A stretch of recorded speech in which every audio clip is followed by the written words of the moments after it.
नमस्कार साथियों, आपका दोस्त लेखक बिजनेस कोच डॉक्टर उज्जवल पाटनी। आज मैं आपको हेनरी फोर्ड से जुड़ी एक ऐसी सच्ची कहानी बताने जा रहा हूं जिसको सुनने के बाद आपको अपनी टीम को देखने का नजरिया बदल जाएगा।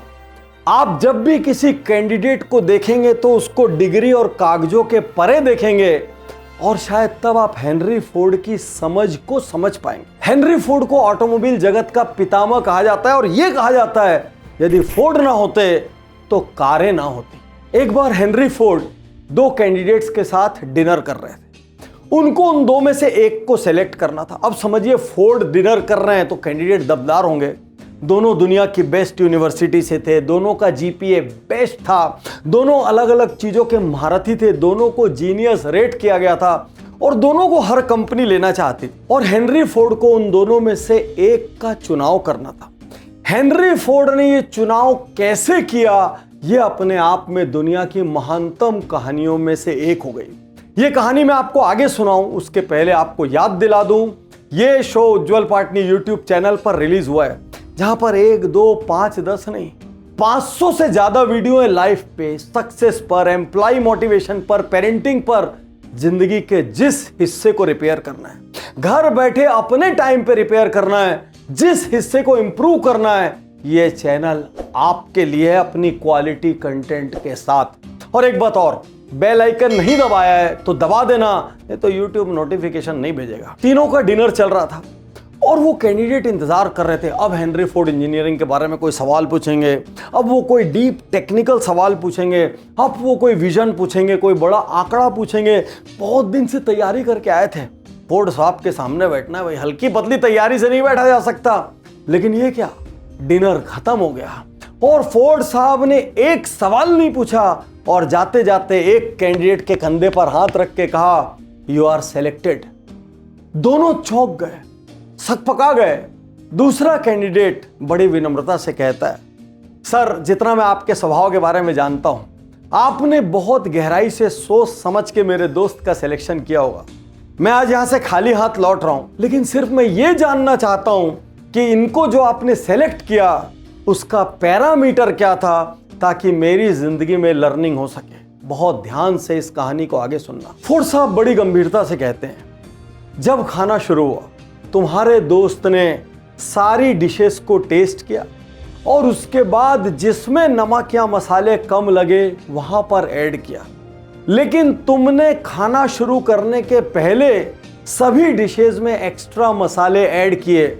मुझे वो लोग पसंद हैं जो परिवर्तन के पहले परीक्षण करते हैं, जो चेंज करने के पहले टेस्ट करते हैं, जो ब्लाइंडली कोई और कर रहा है करके चेंज कर देते हैं। वो मेरे लॉन्ग टर्म विजन का हिस्सा नहीं है।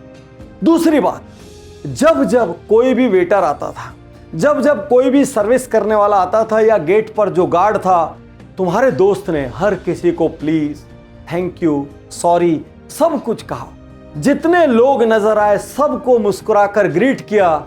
लेकिन तुम्हारे लिए वो सारे लोग अदृश्य थे। तुम्हारे लिए सिर्फ मैं था, क्योंकि मैं तुमको नौकरी देने वाला था। मैं इस ऑर्गेनाइजेशन में इस वक्त जिस पोस्ट के लिए व्यक्ति को देख रहा हूं, सिलेक्शन कर रहा हूं, उस पोस्ट पर बैठने वाले को हर किसी का रिस्पेक्ट होना चाहिए। हायरार्की के बिना वो लोगों को समान नजरों से देख सके, इंपॉर्टेंस दे सके, एक बड़ी टीम को लेकर चल सके। मुझे वो पर्सनैलिटी चाहिए थी। इसलिए सॉरी, इस वक्त मुझे टेक्निकल नॉलेज से कोई मतलब नहीं है। इस वक्त मुझे वो लीडरशिप चाहिए जो मेरे ऑर्गेनाइजेशन को नेक्स्ट लेवल पर लेकर जा सके।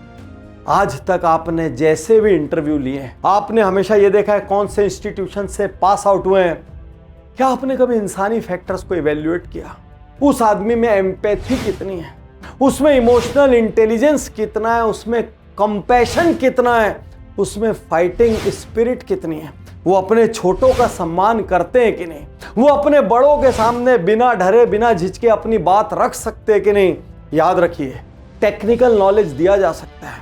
याद रखिए, टेक्नोलॉजी जो आज है वो कुछ साल बाद नहीं रहेगी, अपडेट हो जाएगी। लेकिन जो ह्यूमन फैक्टर होते हैं वो जिस इंसान में होते हैं वो इंसान चिरस्थायी होता है, वो इंसान परमानेंट लीडर होता है, वो इंसान किसी भी परिस्थिति में अपना रास्ता ढूंढ लेता है, वो इंसान किसी भी बिजनेस में अपने लिए जगह बना लेता है, क्योंकि वो राइट लोगों को हायर करना जानता है और जिनको हायर कर लेता है उनको रिटेन करना जानता है। आज अभी यहीं से अपने हायरिंग का तरीका बदलिए और जितने भी कैंडिडेट्स डर के सहम के इंटरव्यू देना चाहते हैं, आज मैं आपसे एक बात कहना चाहता हूं, अपनी मार्कशीट से बाहर आइए, अपने किताबी डायलॉग से बाहर आइए, अपने होमवर्क से बाहर आइए, अपनी असली पर्सनैलिटी रिक्रूटर को दिखाइए, आपका असली एटीट्यूड दिखाइए, आपका ह्यूमन फैक्टर दिखाइए कि हो सकता है आपके पास हर चीज का आंसर आज ना हो, लेकिन यदि क्वेश्चन आपके सामने आ गया आप दुनिया के किसी भी कोने से उसका आंसर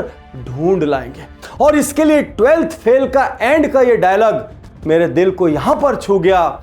जब सामने वाले का इंटरव्यू में सिलेक्शन होगा या नहीं होगा वो इस एक डायलॉग पर निर्भर था, लेकिन फिर भी उसने डंके की चोट पर अपना जवाब दिया और उस जवाब ने लाखों करोड़ों लोगों के दिल को यहां छुआ। आप बातें तो बहुत बड़ी बड़ी करते हैं लेकिन सिंपल इंग्लिश भी नहीं समझ सकते। I don't think you fit in here. No, sir, I do fit. Really? Yes, sir. Mr. Sharma, you said you fit. Now convince me you fit. थोड़ा पानी पी सकता हूँ प्लीज? नहीं मैम, स्टील के ग्लास में मिल सकता है, कांच के ग्लास में पीने की आदत नहीं है। Don't waste our time. पानी साफ है ना? Yes sir. तो पी लीजिए, ग्लास से कुछ फर्क नहीं पड़ता। मैं भी तो वही कह रहा हूँ सर कि पानी साफ होना चाहिए बस, फिर चाहे वो स्टील के ग्लास में हो या कांच के। वैसे ही ऑफिसर साफ होना चाहिए, फिर चाहे वो इंग्लिश बोले या हिंदी।